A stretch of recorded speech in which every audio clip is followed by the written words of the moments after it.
طلقت بسببك وخرجت بفضيحة في ديني بأنني ساحرة، وحرمتيني من الأولاد طوال حياتي، فأسأل الله أن يحرمك رحمته، أسأل الله أن يحرمك رحمته. تقول المرأة: كنت امرأة ذات منصب وجمال وقوة وعزة ومال، وكان زوجي ميسور الحال لكنه تزوج علي. لما تزوج بالثانية كان أهل زوجي كثيرا ما يمدحون تلك المرأة ويذكرون من صلاح دينها، وكان زوجي دائما ما يذكر من كثرة عبادتها حتى غار قلبي عليها، فكنت دائما ما أتطاول عليها بالسب، فكان زوجي يحذرني ويقول: احذري من تلك المرأة، إنها من أهل الله الأجواد، وإن بينها وبين الله سر، فاحذري من أن تنالك دعوة منه. تقول: لما رأيت قرب زوجي منها جلست ذات يوم مع صديقة لي صحبة من تلك الأصدقاء الذين يعرفون الله، قالت: دائما ما كنت أحدثها بأخبار بيتي وبأسرار زوجي، فنصحتني وقالت لي: عجلي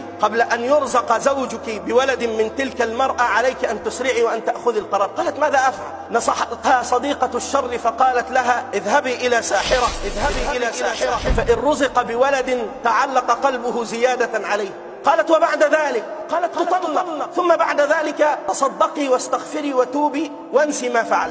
ذهبنا إلى ساحرة، فقالت الساحرة: ائتوني بشيء من عرقها أو أغراضها. أقول المرأة: فأخذت أفكر في حيلة، فأتيت على ابنتي الكبرى، وكانت ابنتي الكبرى حديثة عهد بزواج، فقلت لها: اذهبي إلى بيت أبيك واذهبي إلى ضرتي وأخبريها بأنني أود أن أقيم علاقة صافية معها، يعني أريد أن أغير الواقع.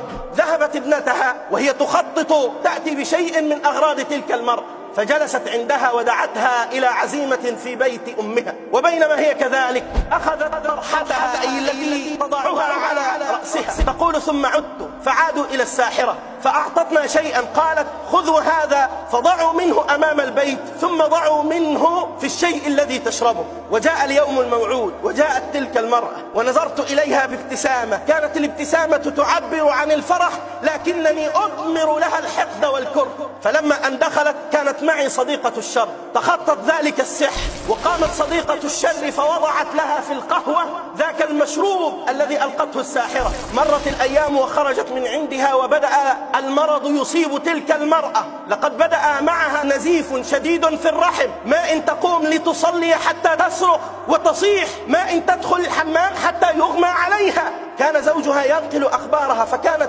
تظهر بمسكنة تلك اللئيمة أنها حزينة لما يصيبها. مرت الأيام وازداد حالها سوءا، فقرر الأطباء استئصال الرحم. تقول المرأة: ففرحت وقتها، كانت السعادة تغمرني. ومرت الأيام وإذا بتلك المرأة بعد أن قام الأطباء بحمل الرحم وإخراجه، إذا بي أجد زوجي يحبها أكثر ويرق لحالها.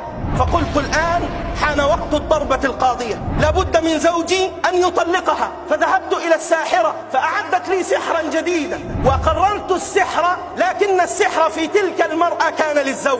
إن الشياطين حين تدبر لا تتعب. قالت: قلت لزوجي: إنني أرى في المنام منذ أيام بأنني أنا وأنت قد سحر لي، فذهبت إلى مفسر للأحلام فقال لي: إن الذي سحركم هي زوجة زوجك، وإنها مرضت بتلك السحر لأنه قد عاد عليها. قالت: جئت أنا وابنتي ودفنت السحر في ناحية من البيت بمعرفة صديقتي، فلما أخبرت زوجي قال لي: وهل عرفت مكانه؟ قالت: نعم، أخبرني مفسر الأحلام بأنه في ناحية من البيت. فقام زوجها يحفر في ذلك المكان الذي أشارت إليه فوجد السحر. فلما وجد السحر صدم زوجها، قالت: كانت الصدمة له وكانت السعادة لي.